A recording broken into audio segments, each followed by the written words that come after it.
Bonsoir à tous et bienvenue dans ce Kin Direct, le tout dernier de la semaine. Je suis très heureux de vous retrouver ce vendredi 26 janvier, le tout dernier vendredi de ce mois, de cette année plutôt, l'année 2024. Au total, 2 sujets pourraient nous occuper durant cette soirée. Nous parlerons d'abord des 12 travaux que propose le Centre au président de la République, les 12 travaux qui, d'après ce parti politique, seraient prioritaires afin que le chef de l'État réussisse son quinquennat. Le centre qui est à son 7e appel, ce sera avec Rodrigue Mwamba, porte-parole du regroupement politique Le Centre. Ensuite, nous parlerons encore une fois du PCA. Vous avez vu passer ici Billy Kamale qui a essayé de défendre ou d'en parler largement.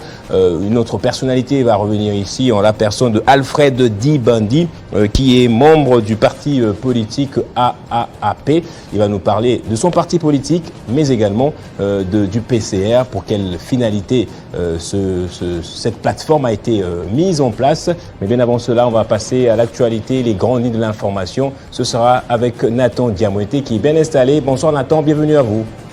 Bonsoir Gaëtan Koubabrandi, merci. Bonsoir également à tous. C'est l'heure de vous informer sur Télé 50 et c'est tout de suite, mesdames et messieurs.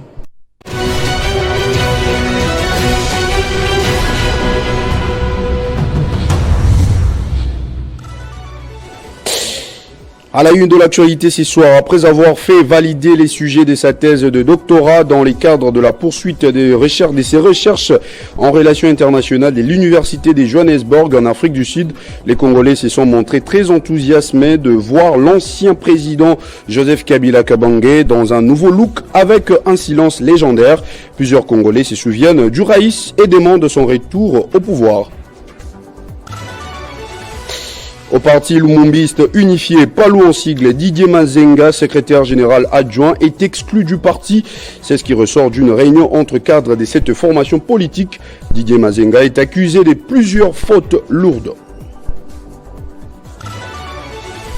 Et puis enfin, un accord a été trouvé entre Kinshasa et Pékin au sujet de la renégociation du contrat chinois. La République démocratique du Congo va désormais bénéficier d'une somme de 7 milliards de dollars américains pour la construction des routes.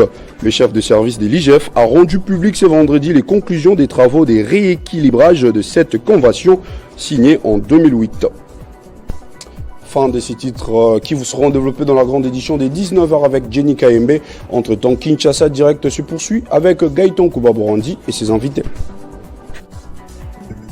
Retrouvez toute l'actualité en continu sur www.tele50.cd. Merci beaucoup Nathan Diamouete. On se jette à l'eau à présent. Kin Direct commence. Le tout premier invité, c'est un sujet que je n'ai pas évoqué d'entrée de jeu. Nous ouvrirons le bal avec Don Israël Mouyi et son FCJ, une plateforme entre la politique et la société civile qui veut offrir également ses soins au président de la République.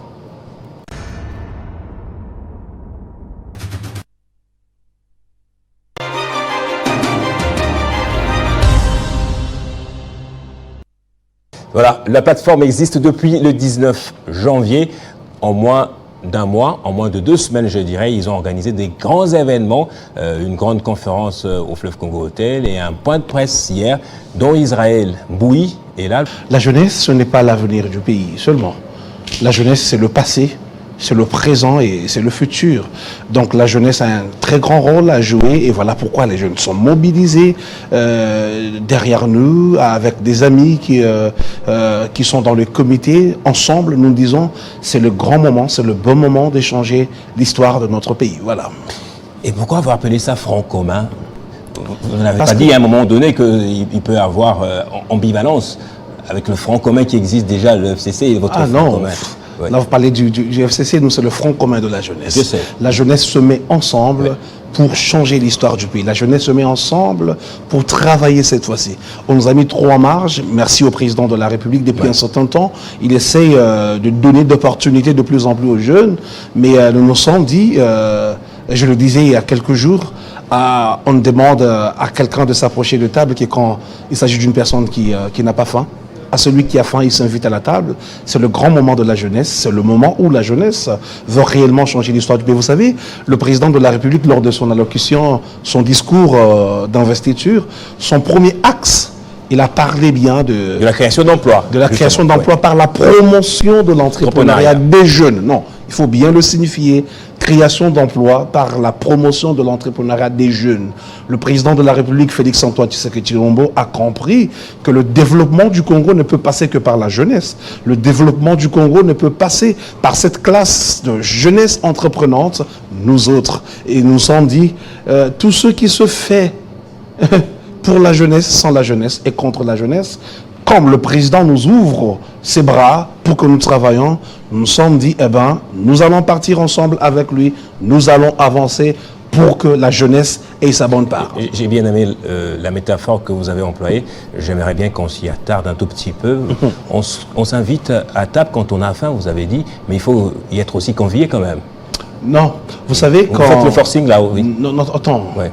Le Congo est un bien public pour tous les Congolais. Ouais. Il est un bien privé pour chacun de nous. Tout le monde a les mêmes droits. Il n'y a pas de super hommes au Congo. Il n'y a pas de super familles. Toute personne qui pense réellement qu'il a quelque chose à apporter pour le développement du Congo, c'est de son devoir de s'impliquer dans la vie de son pays. Donc, nous sommes libres. La jeunesse est libre aujourd'hui de s'approprier ce combat. La jeunesse est libre et surtout que vous le savez, pour la plupart de nos aînés qui ont été aux affaires depuis plusieurs décennies, la plupart d'entre eux ont échoué lamentablement.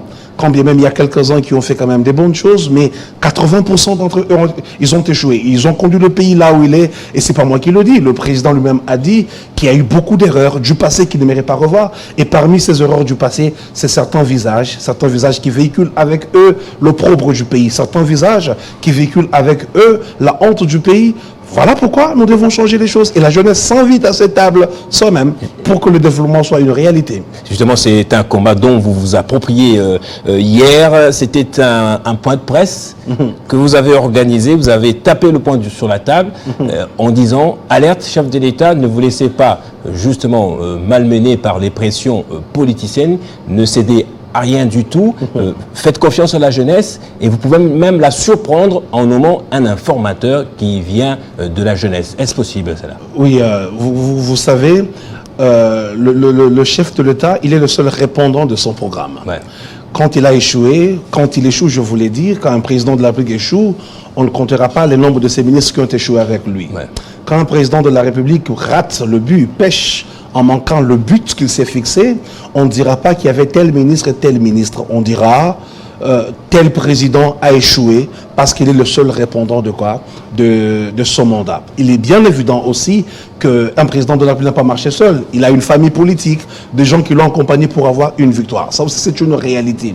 Mais nous sommes dit, étant que le président est le seul garant de la nation, certains acteurs politiques doivent cesser avec la manipulation.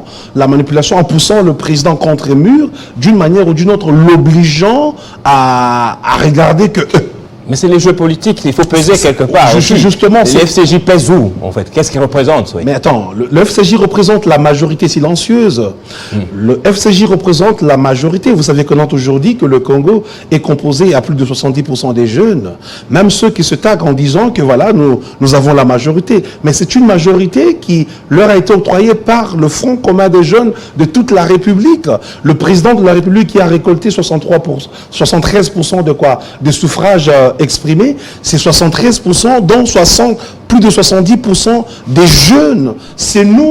C'est nous la majorité. C'est nous qui octroyons cette majorité aux uns et aux autres. Il n'y a pas un seul homme politique qui peut venir, bon voilà, c'est nous la majorité. Non, la majorité appartient au peuple congolais. C'est le peuple qui est le souverain primaire, qui doit devoir décider sur l'avenir du pays. Quand bien même nous avons mandaté certaines personnes.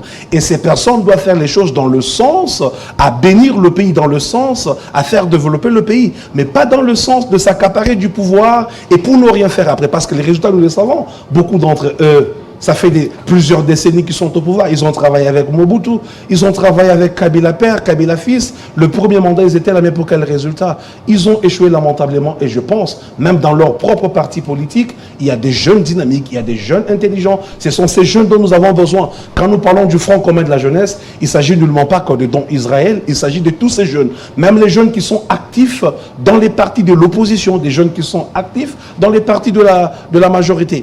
C'est de ça un peu que nous essayons de parler.